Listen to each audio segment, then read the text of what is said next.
IGL has posted double-digit volume growth for the 10th consecutive quarter. However, the natural gas player underperformed in terms of margins compared to peers, Mahanagar Gas and Gujarat Gas. To know more about the quarter gone by, Soumya Sarkar had a chat with the managing director of the company. Listen in.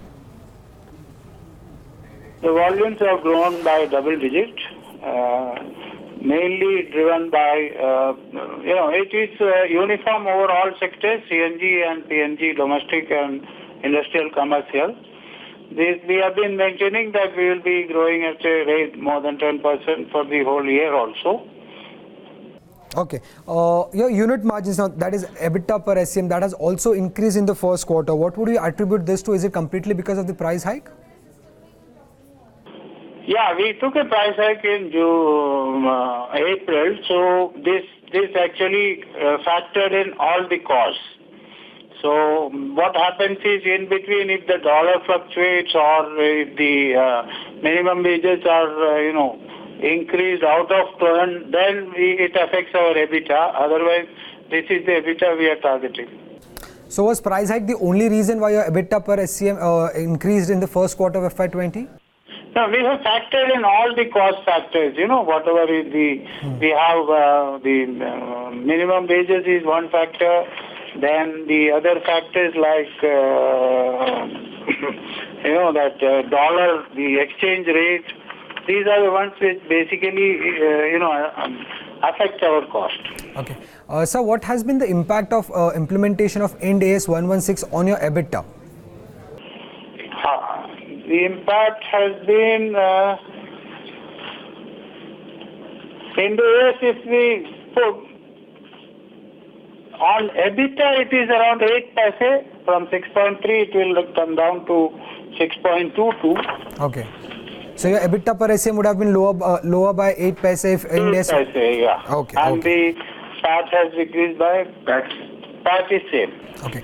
So for the second quarter, have you taken any price hike or cut so far, and how have your margins held up so far in the second quarter? No, we have not taken a price hike in the second quarter. Any price cut that you have taken? Yeah, we have taken in July. We have taken July 90 paise. That is basically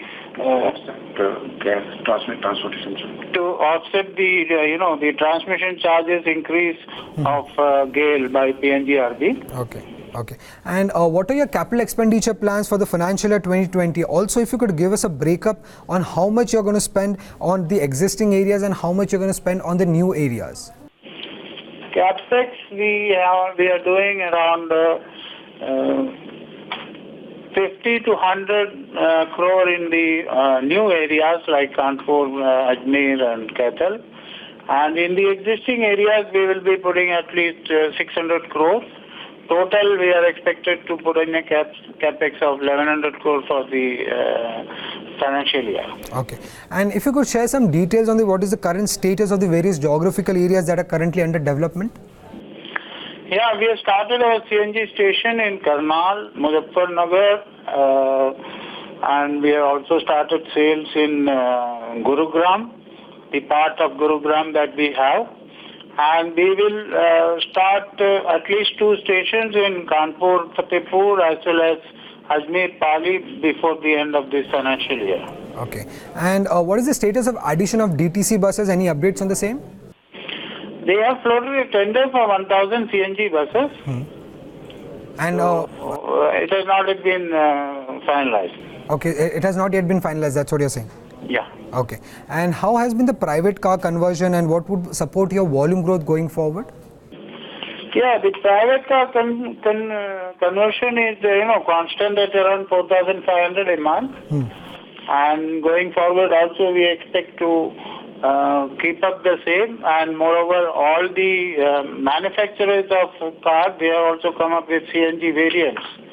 So that will increase the number of new cars being added on CNG every month. Okay.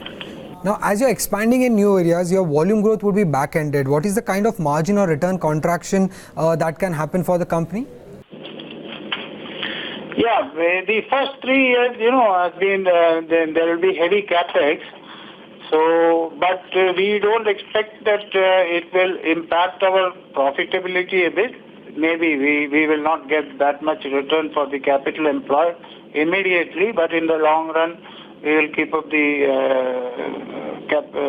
profitability in today's level. Okay.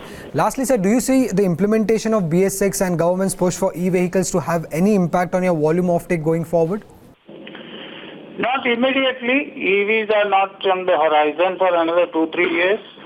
And BS6 also will not impact us negatively.